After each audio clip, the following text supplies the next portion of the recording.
Welcome to La Luna's realm of thoughts. So it is definitely nighttime right now, and if you check outside, the moon is half shown, and then it's like visible on the other side. So it's like the moon on the right side, but the other side is like invisible. And I just think that's really a form of like ultimate duality symbolisms. Right now, particularly, we're literally filming this at 12:51 a.m. during the hours of the time. So I wanted to show you guys four books. Let's remember that number. 4 books that I found along the way of my adventure today walking home. And they really pulled me in. They grabbed me because of the titles, the energy of the book. I just had to get it.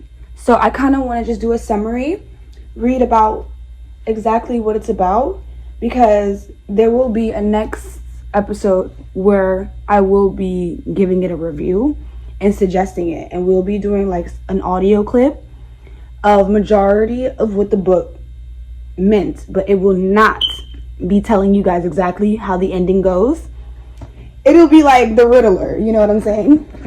The first book that I really like felt gravitated towards me was this book, Nora Roberts, Key of Knowledge. Now, the key was ultimately the pull. The key and then knowledge was just like the ultimate pull, because you need the key to open the doors, right?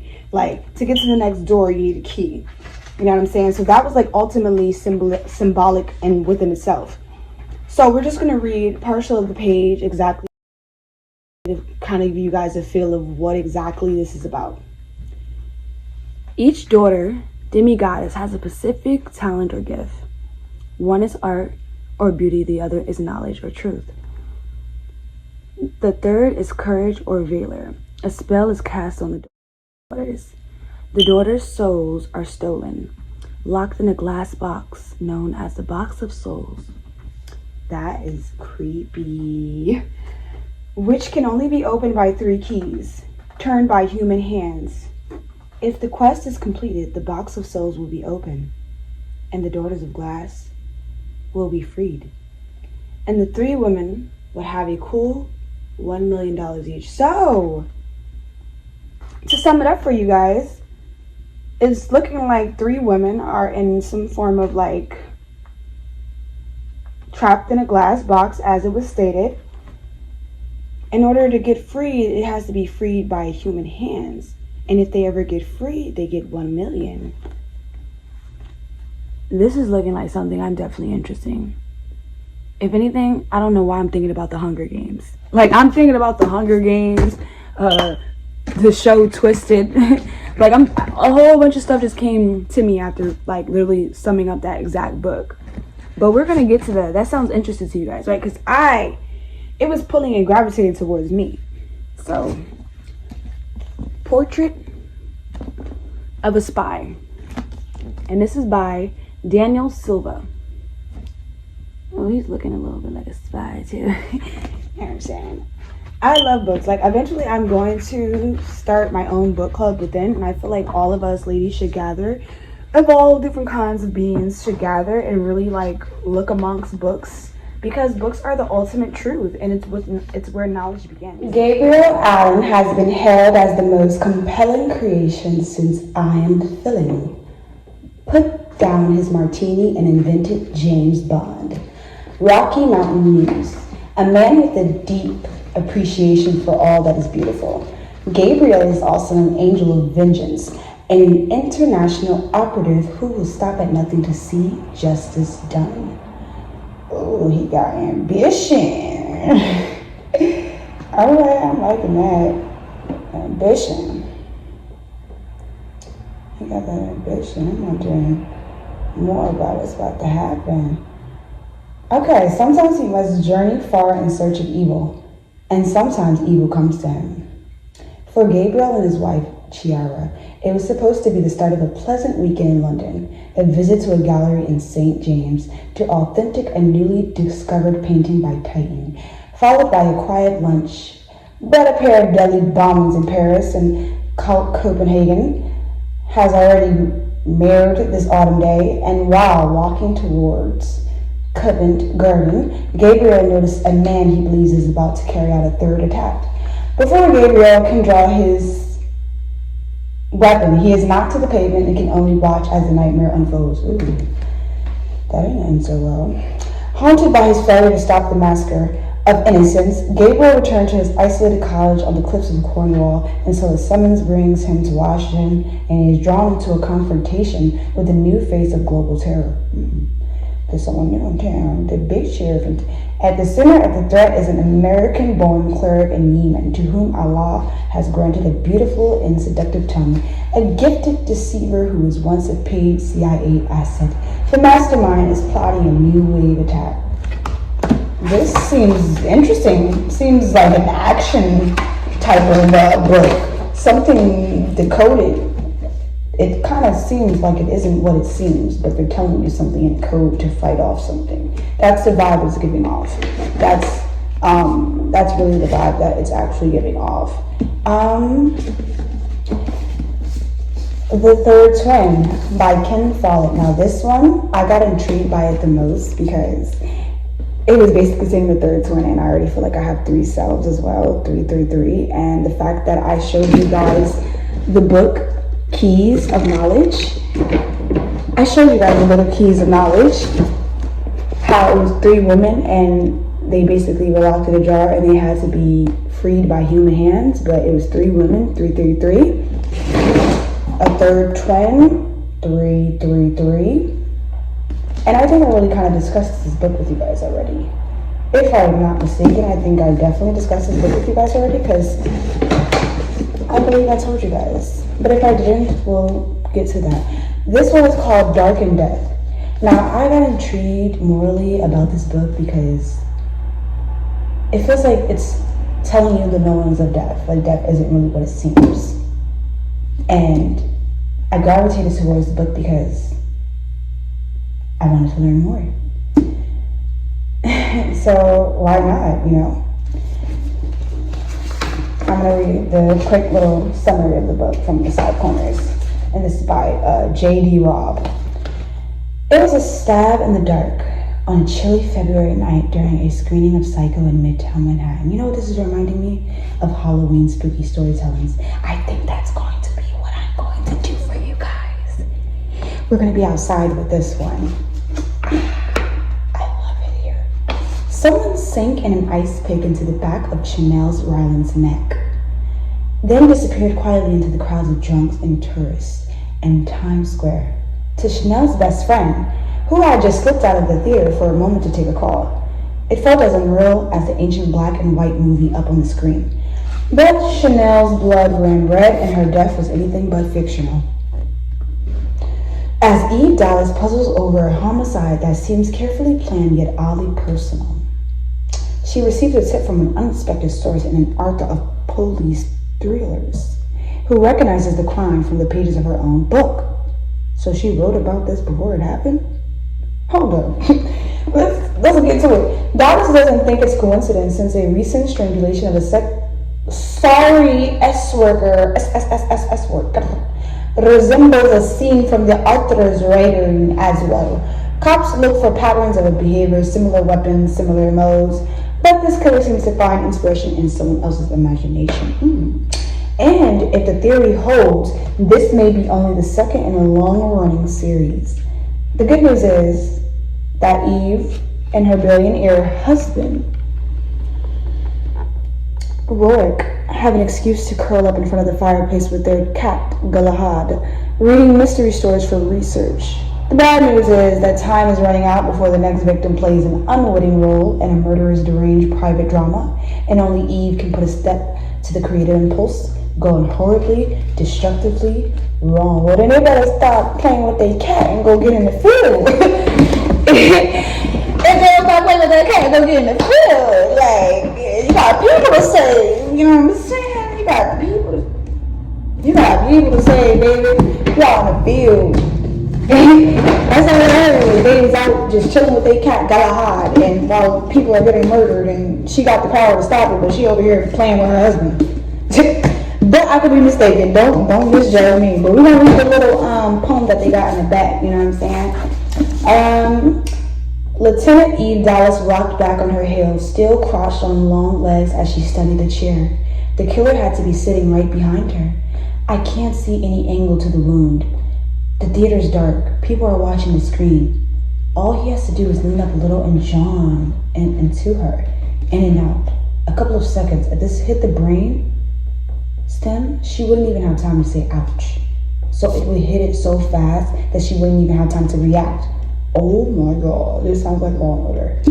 She stood now, hooked her thumbs in the front pockets of her trousers. She took a pin light from the kit to examine the aisle, the seat directly behind the victims. You couldn't call in the sweepers. Long Shorty left any trace on the seat, or that we'd be able to separate it from the hundreds of other ancestors who sat in it, but maybe we'll get lucky. She scanned the space, raking her fingers through her short, chopped brown hair. No cams in the theater. I've got a uniform getting a security disc from the lobby. The concession area. Anywhere there are cams, a place this size. 10 theaters, 2 floors with the 2 mega screens upstairs. Peabody Supply. This is one of the most smaller theaters in here, mostly for classic vids. Looks like what it holds, maybe 300. This don't seem like a poem, but this definitely is probably something that's a mystery beneath the book. Once I read it, I will understand the aspects of every small detail, and that'll come into a confirmation for me. 275 Eve had already checked. Uniform have over 100 people holding in the theater next door. The friend of the Vic and 3 potential wits holding in another. Call the dead wagon, Peabody, and let's get a uniform to sit with her until she's bagged and tagged. Bagged and tagged? What the hell is it on? What the hell? She was really pretty. Yeah, I bet there's a comfort to her now. Oh, that's dark. That was a little cynical. Oh, this is cynical. And that's why I kind of got a little bit interested in it, because it's kind of giving a cynical vibe. You know what I'm saying? And that's intriguing at times, especially when reading books. I'm always like intrigued by the twisted narrative. I'm so intrigued. So we're just gonna, if I already showed you guys this book, I'm going to show you again, because obviously I think this one's gonna be my favorite. You know what I'm saying? Ken Follett, you might got it. This is the third twin, and honestly, I feel like I have 3 selves, and I'm a Gemini as well. So when he said third twin, I got intrigued. But when you read the summary of kind of what the book is mainly about and hints, we shall say, in this scorching contemporary thriller, Ken Follett has crafted an electrifying tale of the chilling possibilities of genetic manipulation.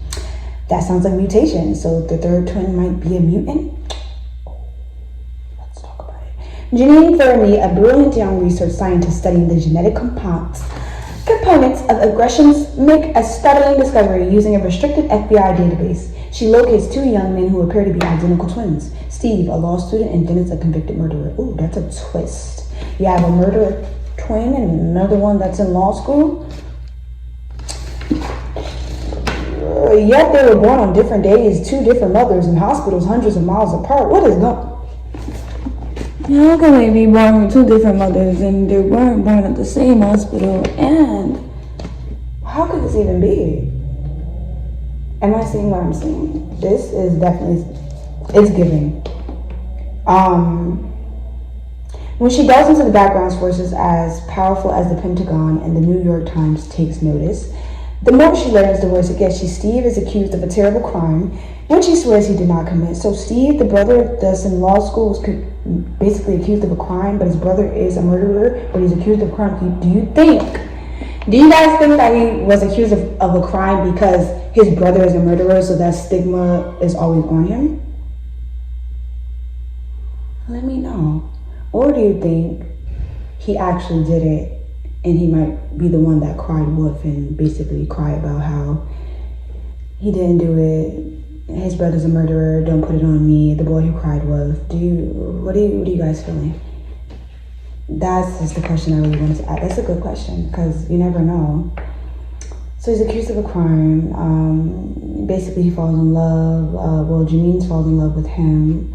She has to ask herself, how can she be sure he's different from his murderous twin brother? So she's conflicted. So she's in love with him, but she might be in love with the murderer, a possible murderer. Is she intrigued of the fact that he could be a murderer? Because she's having like an intuition feeling. Maybe it's either paranormal.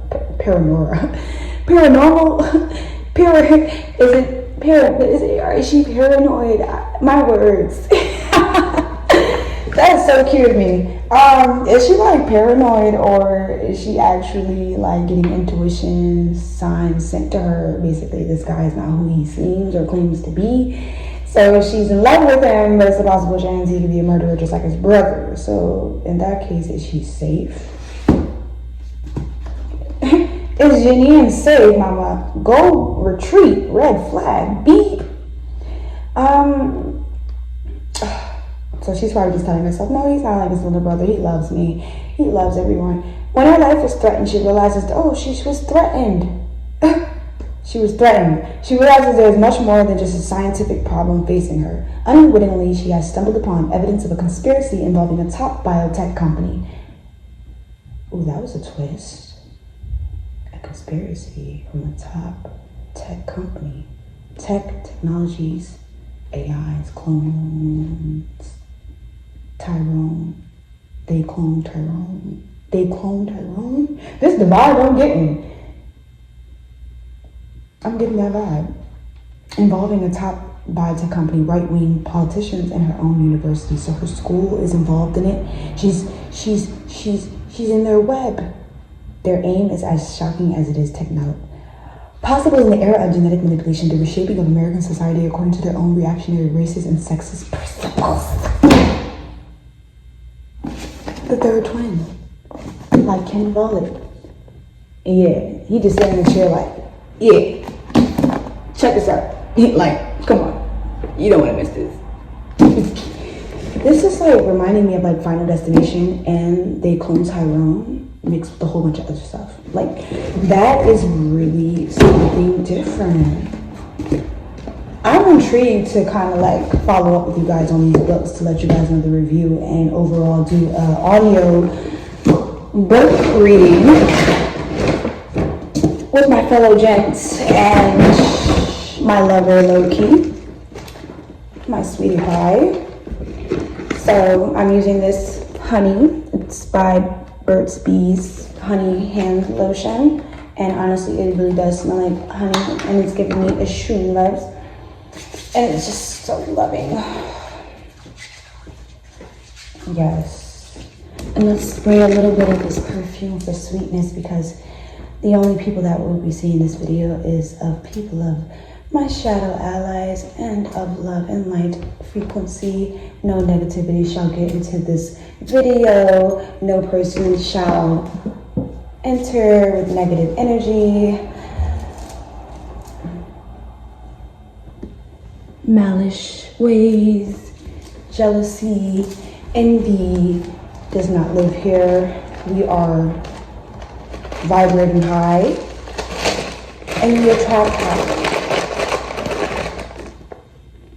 We attract high, okay? That's all the frequency that will be here amongst us. I really do appreciate you guys for being a part of my, my book readings a little bit, kind of giving you guys a summary of the books that I actually got on the way of my journey, and they were very intriguing to you guys, don't you think? I mean, I like how, like, the simple fact that all 4 books kind of align with one another in a different way, but it's just something very intriguing to the eyes. So I had to get them, and I plan along the way to continue to find more vintage things to discuss with you guys amongst this podcast. I really do appreciate you guys being amongst my room as well. My room is welcome to you if you're welcome to it. No push, no rush. We do things kind of in a chill, calming way. And I really appreciate you guys for being amongst my room. And overall, it's lovely here. I mean, you wouldn't want to miss it. actually back performing again. Mid-September to October, where it's my favorite holiday, which you guys know is Halloween. That's one of my favorite all-time things. And you know, I definitely got something nice and cute for you guys.